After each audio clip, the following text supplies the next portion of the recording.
What that dang hang God what that dang. This is the Black Pot, aka Kuku Shudum, where we speak truth to power. And my name Blakk Rasta. Now right here we normally would not criticize, but if we must criticize, we'd only just criticize to build and not to destroy. We are in the service of God and country, and this is from the newsreel, where we always keep it real.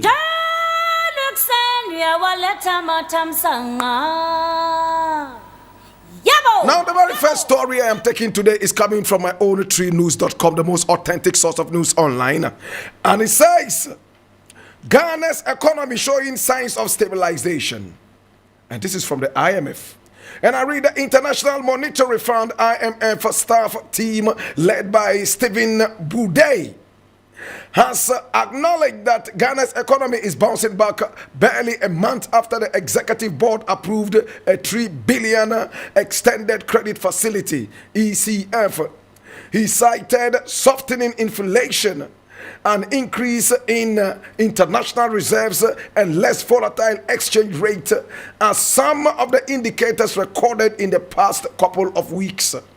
Mr. Rude made the observation after the IMF mission concluded its latest visit to Ghana from Thursday, June 8 to June 15.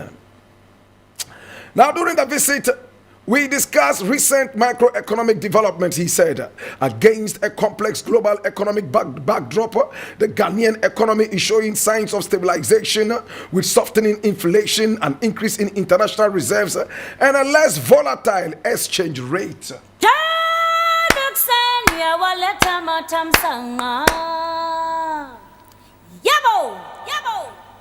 The IMF is not a friend, it's an enemy.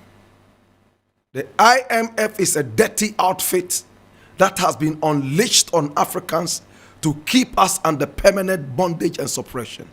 When will our leaders learn? Listen, the IMF is always looking for that rope that will tie you to its girdle. The IMF is always looking to making you slaves. Which outfit will lend money to you and come back and tell you, oh, the money we lent to you has not helped you? Would you come back to them again? My brother, my sister, it hurts me how our African leaders still believe in some of these colonialist imperialists. It hurts me how some of our leaders still have faith in these imperialists. My brother, my sister, before Ghana ran to the IMF was making it very pragmatic for everybody to open up the eyes and think that the only way out for Ghana was the IMF. They decide what your economy looks like. They decide what you look like on the global market. They are those who set the yardsticks for you. They are those who tell you exactly how you are faring. Remember, my brother, my sister, the IMF and the World Bank are nothing but imperialist outfits that are only here to destroy us. When would Ghana ever sit back and refuse to go to this imperialist for support?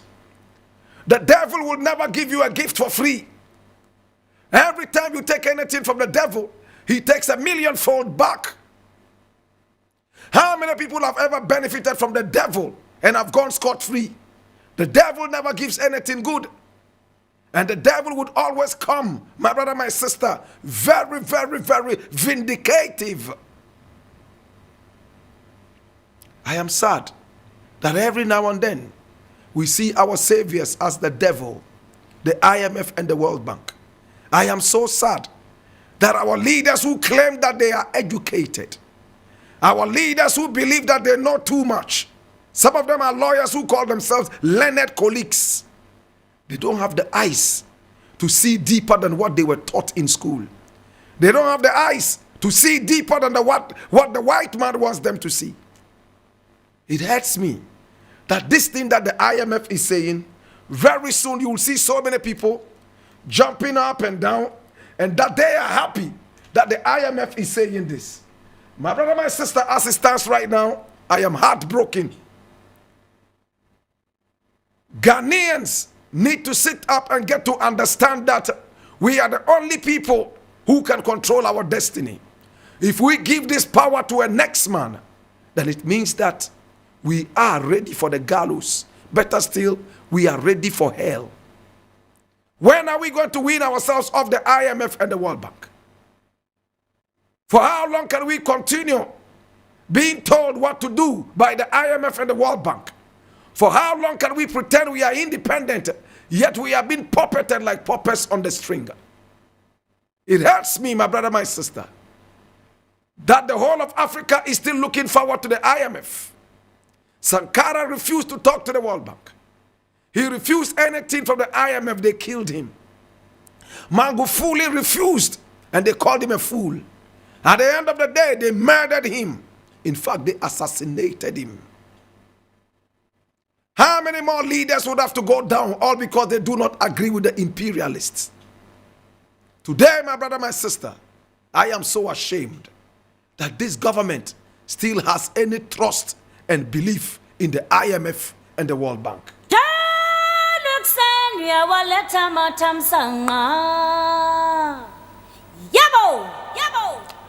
Next thing I want to look at is coming from Ghana Web, and it says Jackie Kwesi to face High Court over criminal charges. And I read there. It's interesting, my brother, my sister, and I need you to come along so that you'll be able to pick up these facts. Just come along. Just come along. Watch me. It says the unseated member of parliament for Assin North, James Jackie Kwesi, would face the High Court in Accra on Friday, June 16, 2023, over the criminal charges leveled against him by the state. Kwesi was recently ousted from the parliament after the Supreme Court of Ghana ruled that he was ineligible to contest in the 2020 parliamentary election because he failed to renounce his Canadian citizenship in time. I'll leave it here.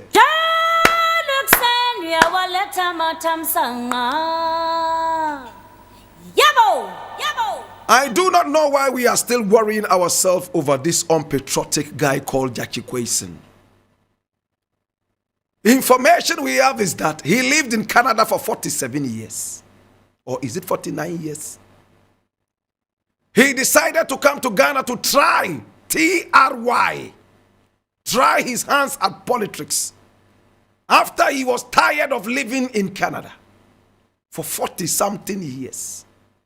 He arrived here trying his luck on Ghanaian politics because in our political space, any Tom, Dick, and Harry can usurp power. You only need a cup of rice and 50 Ghana cedis in your hand, and you will buy people and buy their conscience and buy their birthright to vote for you. He came to Ghana after several years in Canada, a Canadian citizen. He decided that he would run for political office in this country. Now, according to Alote Jacobs, he disqualified him 2 times because he was very, very reluctant in renouncing his Canadian citizenship. Is this one to a patriot? Why are we wasting our time on this guy? Listen, man. According to Alote Jacobs, this man was scared to lose his Canadian citizenship. And he even asked him, hey, how about if I run for the elections and I don't win?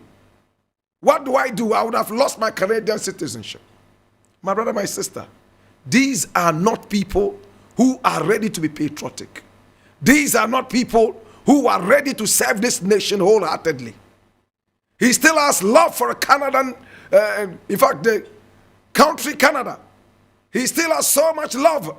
He doesn't want to cut away from it. The only reason he will cut away from it is if he has political power in this country. Can't you see? If Alote Jacobs is telling a lie, then, my brother, my sister, will look at it in another direction. How do you run for political office in this country? You have to be able to prove that you are a Ghanaian citizen and only a Ghanaian citizen. You went to vote and you knew very sure that you still have your Canadian citizenship. You said you were on the verge of renouncing it. It was in the process, not complete. And boom, you ran for office and won. My brother, my sister, we are wasting our time on Jackie Quayson. And the more we keep talking Jackie Quayson, the more we will retard our progress. I'm glad that they are taking him to the High Court. And I would like to see justice done. Now, those of you who are wasting your time putting him back there so that they'll vote for him again, what do you want to see? That you vote for him again and he languishes in jail like Adamu? Or you would find a new candidate? I don't believe this guy. And the fact that he decided to run for elections in this country when he knew his hands were not clean, he is not somebody we can bank our hopes on.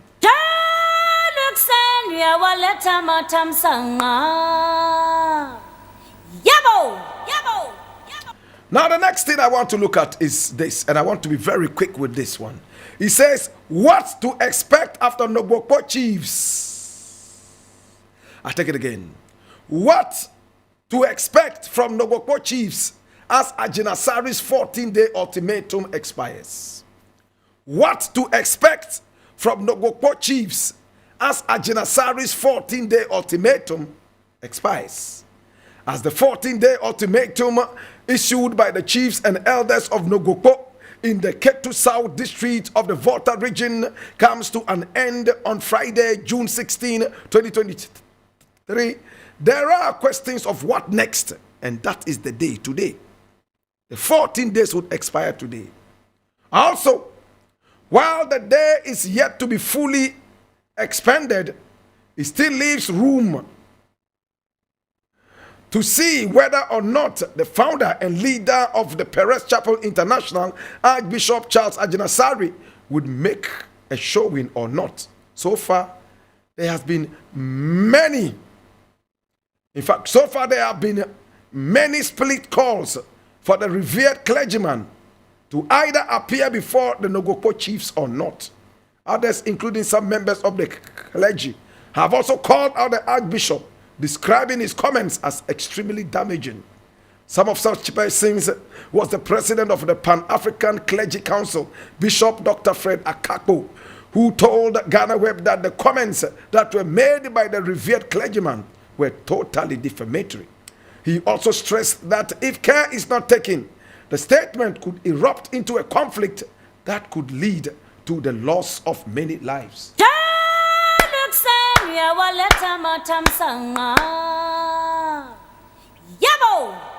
So this was what we were trying to avoid. Ajinasari is not going to Nogbokpo. 14 days will end today. After today is finished, what next? That's the question. If Nogbokpo is not able to make Ajinasari impotent, if the shrine is not able to kill Ajinasari, if it's not able to show some spiritual power to uproot his church and place it on the sea, how many people will look up to Nogbokpo with respect again? This was what we were trying to avoid. The Nogbokpo chiefs and elders allowed one or two people to decide for the whole Nogbokpo town. Today, I am full of respect for Charles Ajinasari, that he decided that he would not go. And the reason is very simple. If you are that peaceful as you claim you are, after the man of God, Archbishop Ajinasari, came out and apologized to you, some people said it was not an apology. He rather explained himself. Listen to what he said again. It is an apology. What should the people have done? Oh, we have heard your apology. We are happy that you gave us this apology. But we still want to invite you over so that we can sit down and see how we will stop stepping on each other's toes in the coming days, in the coming years, so we can coexist peacefully. But no, They rather came with threats. We give you 14 days. If you don't come here, we will show you where the cosmic power is. He's not going. What are you going to do next? You are going to send the gods to come and slaughter him? What are you going to do next? It is sad. Information reaching me as that the Nobokpo chief himself did not want this invitation. He didn't want the threat.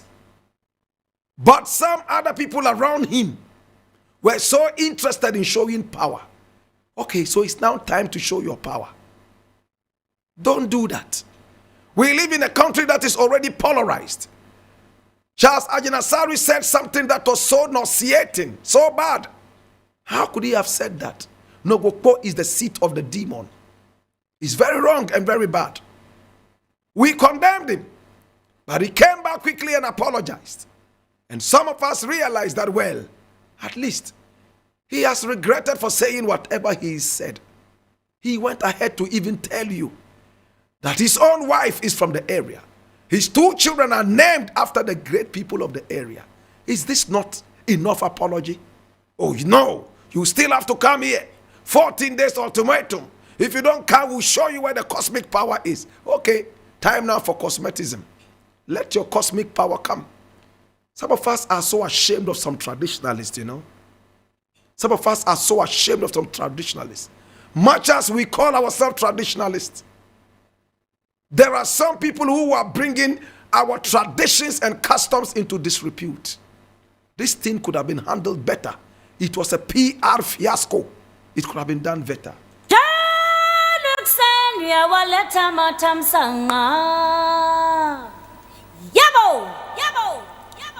And quickly, I want to look at this one too. It says, and I'm reading this from Ghana Web. It says, what Owusu Bempah said in the alleged leaked audio threatening IGP Akufo-Addo. I read.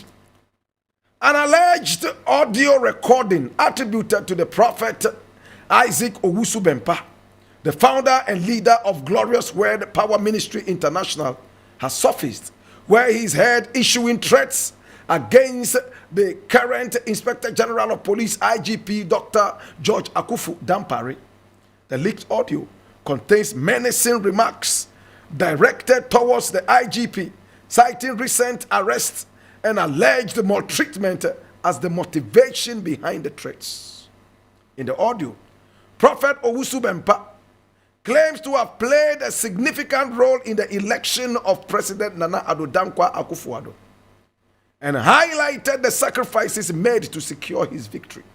Shockingly, he alleges that some individuals lost their lives, others suffered serious accidents and endured amputations as part of these sacrifices. The controversial man of God warns the IGP Dampare that he will deeply regret assuming the position and hints at his intention to retaliate for the alleged mistreatment during his arrest and an alleged plot to assassinate him. The leaked audio further reveals Prophet Owusu Bempah instructing an unidentified person to deliver his message to Dampare. The instructions include asking specific questions regarding past interactions with President Akufo-Addo, inquiring about the relationship between Owusu Bempah and the president's wife, and urging Dampare to seek information from media personality Captain Smart about Owusu Bempah's activities and sacrifices prior to Akufo-Addo's presidency. My God have mercy.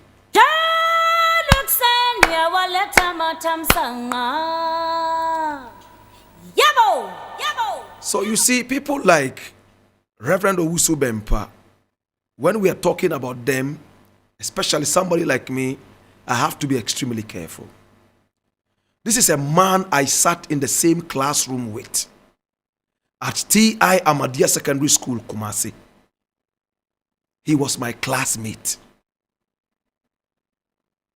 He used to play football for the school, and he was an athlete also for the school, and we used to call him Libya. For all the days I knew Owusu Bempah at Tiamade Secondary School, Kumasi, there was no day he showed any interest in education. All he was interested in was tongue speaking and prayer. You will see him going to the dining hall. You see him in the bush at night.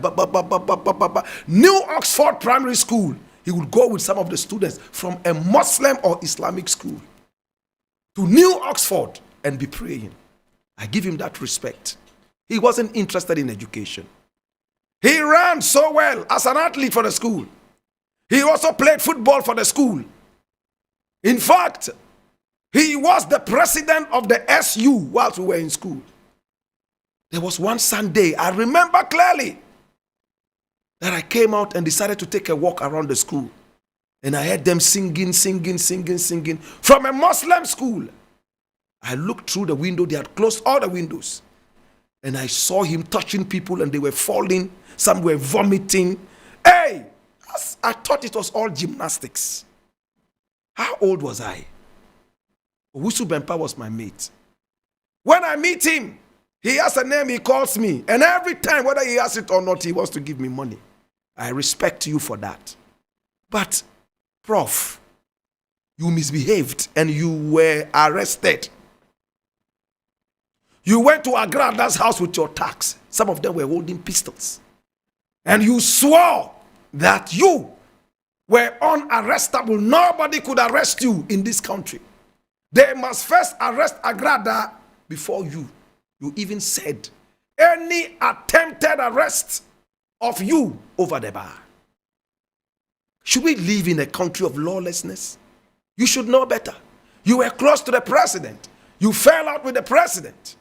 Are you so embittered that you would have to go this length? What has the IGP done? What has the IGP done? You misbehaved. He arrested you. What was the maltreatment? Can you tell us exactly what it is? We were told that you were chained to your bed when you were in the hospital. That is no maltreatment. A man who has sworn that nobody could arrest him. Should we allow you to run away from the hospital so that we will say that, oh, he won them, but they didn't take him serious? If I were you, I would let this thing pass. If I were you, I will forget about the sacrifice you made for the president to become president. I don't want to dare you because I know who you are and I respect your office. If I were you, I would pray for Nana Akufo-Addo to leave the presidency right now. And I will support you. Ask me to come to your church. How many goats and sheep do you need? Camels or elephants? Ghanaians are ready to provide that so Nana Akufo-Addo would leave quickly. If there's any demon, any demon who is sitting in any headquarters, it's not at Nogopo, it's at the Flagstaff House.